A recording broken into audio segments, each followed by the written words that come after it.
আজান দিলে মসজিদে চলে যাও, হয়তো আল্লাহ তোমাকে শেষবারের মতো ডাকছে। আজান হয় কেন জানো বন্ধু? আজান হয় এই জন্য, আল্লাহ তাআলা তার প্রত্যেক বান্দাদেরকে মসজিদে আসার জন্য আহ্বান করে। আসসালামু আলাইকুম। যা কিছু পেয়েছি কিংবা পাইনি, সব কিছুর জন্য আল্লাহর কাছে শুকরিয়া, আলহামদুলিল্লাহ।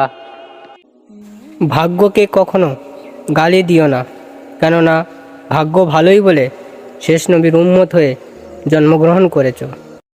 আসসালামু আলাইকুম। প্রতিশোধ না, ক্ষমা করাই হলো হজরত মুহাম্মদ সাল্লাল্লাহু আলাইহি ওয়াসাল্লামের আদর্শ।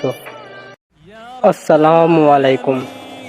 যদি মানসিক শান্তি পেতে চান তাহলে প্রতিদিন 5 ওয়াক্ত নামাজ পড়তে মসজিদে যান।